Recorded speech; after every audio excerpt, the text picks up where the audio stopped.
అందరికీ నా యొక్క హృదయపూర్వక ధన్యవాదాలు. అది పెద్దపంజాని మండలం బొమ్మలకుంట గ్రామం విలేజ్ వాల్మీకి సంఘం జిల్లా అధ్యక్షుడు. నా పేరు గడిదేశ వెంకటరమణ.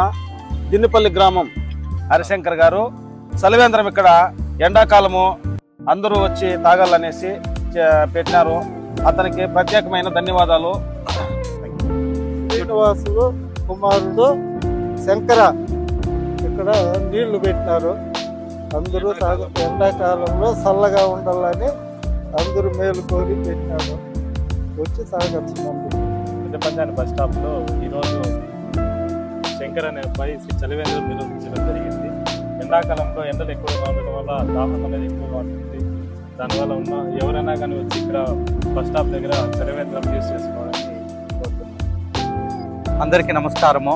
నేను మీ హరిశంకర్, పిహెచ్ విలేజ్ క్రియేషన్ తరఫున పెద్దపంజాని బస్ స్టాండ్ పక్కలో చలివేంద్రము ఎండాకాలంగా నిర్వహించడం జరిగింది. ప్రతి ఒక్కరు బస్సులో ఎక్కే వాళ్ళు కానీ దిగే వాళ్ళు కానీ ఆటోలో ఎక్కే వాళ్ళు కానీ దిగే వాళ్ళు కానీ ప్రతి ఒక్కరికి నీటి సదుపాయం కావాలనే దీంట్లో చలివేంద్రము పెట్టడం జరిగింది. ప్రతి ఒక్కరు ఈ నీటిని తాగాల్సిందిగా కోరుతున్నాం. Thank you.